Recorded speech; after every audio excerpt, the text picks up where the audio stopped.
今日私は BMW の R18、R18 に試乗しています。もうエンジンがある程度回り始めると、こうトルクの塊のような、そんな感覚を伴って前に猛突進していくと、これまでの BMW からは全く想像もつかないような乗り味であると。そして実際にはね、トルクが出てるのかもしれないんですけども、乗ってるライダーにはそのトルク感というかね、それがちょっとね、希薄という感じがするんです。この辺りがね、許容できるかできないかは、人によるのかなという感じはします。はい、じゃあね、今、適切なギアというかね、今4速までシフトダウンしましたけども、これぐらいになってくるとね、さすがに排気量なりのたくましさが前面に出てくるという感じですけどね。はい。で、今、あえて3速シフトダウンして、3速で2100回転。これぐらいだとね、もう全然全く問題ないと。それどころか、もう余裕があるというか、余裕がありすぎるというか、そういったエンジンのたくましいフィーリングが出てくるといった感じですね。で、そんな話をしていてちょっと思い出したんですが、実はこのモデルは街中では結構やはりね、こういった低めのギアをね、使うんですよ。例えば、私も乗り始め、このモデルがどういう出力特性なのかよくわからなかった時は、1速とか2速とか街中ではやっぱり使いたくなってしまうんですよ。で、それはなぜなのかななんて考えていたら、やはりね、先ほど言ったそのエンジンの負荷が高い時のそしてなおかつね、今もそうですけども、2000回転そこそことか、2000回転いくかいかないかとか、そのあたりのね、低い回転比ではちょっとトルク感が薄い。このあたりのね、大丈夫なんだろうけど、演奏するのはね、万が一にも嫌だという、そういうライダー心理が働いて、そうなるのかなという感じです。BMW のボクサーエンジン、私は乗車経験結構多いんですけども、もともとその水平対向日東エンジンっていうのは、燃焼間隔のせいなのかエンジン形式のためなのか分かりませんけれども、ごくごく低回転比ってちょっとトルクが薄いところがね、どのエンジンにもあったような記憶があるんですよね。R18 においてもそういうところはあるのかなという感じがしないでもない。ここから少し曲がりくねってくるんですけども、路面が濡れてるんでね、ちょっとワイドオープンはしにくいなと。発生するトルクがトルクなんで、ちょっとその辺りはね、控えめに走っていますけど、この辺りもバンク角どうなんだろう。ちょっと今、曲がりながらチラッチラッと下見てるんですけど、シリンダーヘッド、意外と接近してるイメージがあるんですけど、大丈夫そうですね。後方車なんでね、シリンダーヘッドを吸ったりとか、あと、今日はね、ステップボード仕様に乗っていますが、ステップボードをガリガリやるっていうのも気が引けるんで、そこまではやりませんけれども、思っているよりはバンク角もちゃんと確保されてるんですね。大丈夫ですね。ステップボードをね、することはありませんでした。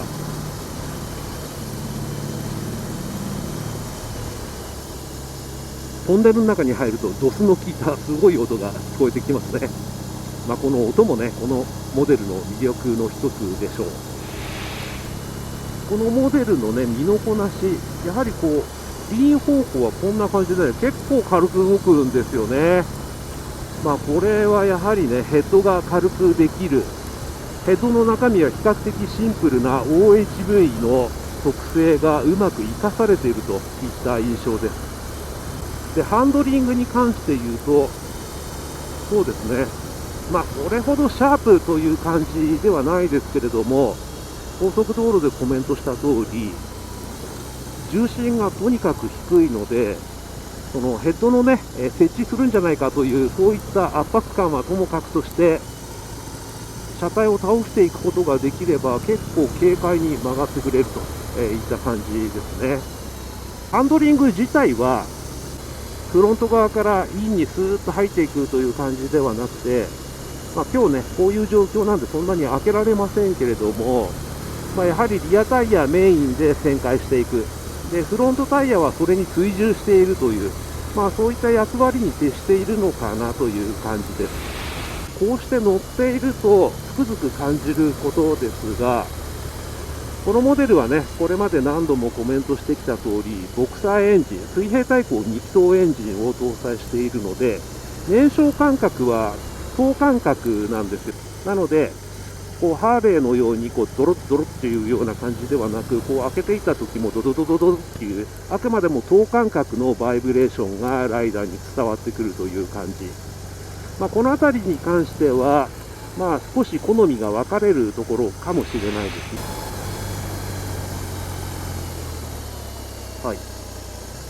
ブレーキに関しては、この右手のレバー、通常であればフロントブレーキ用のレバーを握ったときには、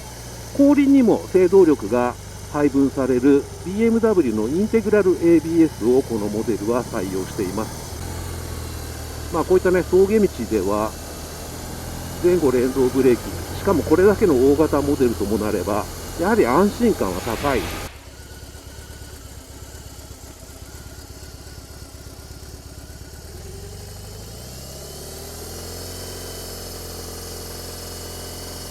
はい、今ちょっとね、路肩の広いところで U ターンしてみましたが、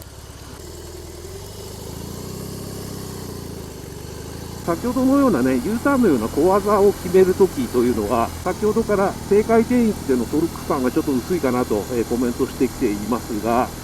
一足に入れていればね、さすがに 1800cc もの排気量があるので、何ら不安なく決めることができます。ただね、先ほども感じたんですけども、身長179センチの私でも U ターンでね、ハンドルをぐっと切るような時というのは、アウト側のグリップは相当遠くなってしまうんで、バイク自体が生み出そうとしている旋回力を妨げないように、注意する必要はあるかなとは思います。はい、そうですね、今もね、ちょっとコーナーの深いところでシフトダウンしたので、感触が出ましたけども、これもね、高速道路でコメントした通り、このモデルというのは基本的にはエンジンが回ろうとするときには、その反力、反動で車体が左に傾くという、このモデルはね、結構それが、出てくるんですよ。シフトダウンするとき、クラッチをつなぐときですね、そういったときにはぐらっと一旦左に傾いて、そしてまたその反動で右に戻ってくるというような、一回左に行ってまた右に戻ってくるような、そういった挙動が出るので、それでね、何か起こるわけではないんですけれども、乗り始めはね、ちょっとその部分でびっくりするんで、注意する必要があるかなとは思います。あと、例えばね、渋滞に巻き込まれて、クラッチをね、ちょんちょん当てながら、時速前進するようなシーンですね。今ちょっとやってみますけども、こういう時、このね、ぐっと速度を落として、こうやって、少しスロットルとクラッチを合わせながら、ちょんちょん前に進むときっていうのはよくあると思いますけども、一回左に倒れてまた右に戻ってくるというような、少しなんていうかね、車体をよじるような、そういった挙動が出てくるんですよ。慣れてる人にとってはね、こういう挙動もバイクの一つの味として理解できるのではないかとは思いますけども。で、今峠道の下り、そうですね、先ほどからそこそこ車体倒してますけども、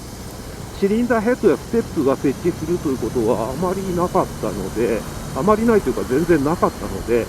バンク角はね、見た目以上にあるのかもしれない。ブレーキどうでしょうかね。はい。今、フロントを握ってますけども、前後連動ブレーキということで、こういった濡れた路面でも安心感が高いというか、結構効きますね。さすがにこれだけのね、車重のバイクと組み合わされているブレーキですから、効いて当たり前といえば当たり前ですけども、ブレーキレバーもね、結構太くて、そして握り応えがあるんですよ。最終的にはとてもよく効きますが、強く効かせようとすると、それなりに握り込んでいくというタイプです。で、今度リアブレーキ。はい。リアブレーキのね、姿を見てもらっても、このモデルが、リアブレーキでね、止まるというか、フェードをかける、そして車体をコントロールするということが、相当重視されているんだなということがわかると思います。大きなディスクブレーキが採用されているだけあって、リアブレーキもね、よく効きます。よく効くんですけど、やはりね、高速道路でコメントした通り、このフットボードとの組み合わせがね、本当にいただけないんですよ。踏んでいこうとすると、ある程度のところでフットボードとそのブレーキペダルの先端がスライチになっちゃうんですよね。なので、そこからさらに踏み込んでいこうとすると、もうライダーはフットボードからかかとを上げて、つま先でぐっと踏み込んでいかなきゃいけないということで、ちょっとこのフットボードだけね、本当に消せないですね。普通のフットペグであればね、もっとフィーリングいいんじゃないかと思うんですが、あとね、フットボードに関して言うと、これも高速道路でコメントした通り、このかかとでね、踏んでシフトアップなんですけれども、これが慣れない人が通常のモーターサイクルと同じようにつま先でシフトアップできるということなんですが、やっぱりね、さっきから試しているんですけど、私のシューズだと、このフットボードとシフトペダルの間にもう入らないんですよね。なので、事実上、つま先でシフトアップするのは私の場合は無理ですね。で、見るとですね、構造的には、このシフトペダルの角度も調節できるようなんですが、そうするとね、多分これ、シフトペダルのその、つま先を当てる部分がですね、上に上がりすぎちゃうんじゃないかなと思うんですけども、いずれにしてもね、ちょっとこのフットボードだけはいただけないと、思います。じゃあちょっとね、峠道の上の方までエンジン回し気味で今度乗ってみたいと思います。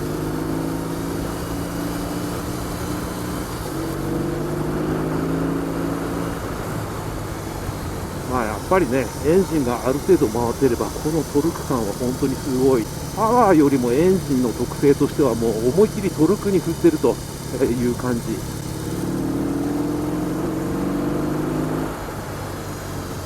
ライダーは本当に身構えていないとのけぞるような、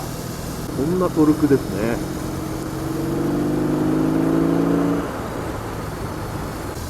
ハンドリングとしてはね、シャープとかクイックとか、そういうのとは全然違うんで、早め早めに入力してやる必要はありますけれども、それさえできれば、結構狙ったラインも正確にトレースすることができますし、低重心なんでね、さっきも濡れた鉄板、橋のね、この路面のつなぎ目を踏みましたけども、こういったところでも結構安心感高いですね。ずるっと来るんですけども、重心の低さを生かしてすぐに収束してくれます。はい、それではね、今、あえて前下がりの場所に止めたんですが、このモデルは、これオプションでしたかね、リバースギア、セルモーターで交代するリバースギアを採用しているので、それをちょっとね、試してみたいと思います。この車体、上から見て左側にあるエンジンの後ろのレバーを下に倒すのかな。はい。今ここにね、R、リバースの R と表示されましたが、この状態でセルモーターをちょっと強めに押してやる。こんな感じで。今これ前下がりの場所なんですけども、こんな感じで楽にバックすることができます。車重は重いんですが、重心が低いんで、取り回せないことはないんですけども、こういったリバースギアがついていると、安心は安心ですよね。はい。はい。このね、リバースギアもね、操作性がね、あまり良くないんですよね。今もそうだったんですけど、レバーのね、動きが硬くてね、なかなか戻すことができないんですけども、せっかくリバースギアがついてるの、レバーが硬くてね、操作性が今一つ良くないっていうのも、ちょっとね、残念なポイントですね。BMW としてはね、確か R1200C 以来かなと思いますけれども、大型クルーザーを久しぶりにリリースしたということですが、この久しぶりであってもこれだけの完成度のバイクをポンと出してくるというのは、やっぱさすが BMW だなという感じがします。このエンジンのね、上から見た眺め、プッシュロッドがね、このモデルはシリンダーの上に配置されているんですよね。またこのタンクやフェンダーに施された、BMW ファンはね、みんな小持ちラインと言いますけども、こういったね、塗装や装飾、こういったものも往年の BMW ファンを嬉しくさせるような、そういったものがね、随所に盛り込まれていて、トータルとしてはね、なかなか完成度の高いバイクだったなと思います。また BMW としてはやはりクルーザーを作るんであれば、うちは水平対向2気筒だろうという、そういったね、強い志があったんだと思いますが、例えば足を前に投げ出すようなポジションを作ろうとしても、これだけシリンダーが横に張り出していると、それはもう不可能なわけで、足元がちょっと狭いんですよね。一方でハーレーは、例えばパンアメリカ1250、自社の最もその特徴的な V ツインエンジンを使ってアドベンチャーモデルを作ろうと、したわけですけれども、水平対向2気筒エンジンのメリットを最大限に生かしているからこそ、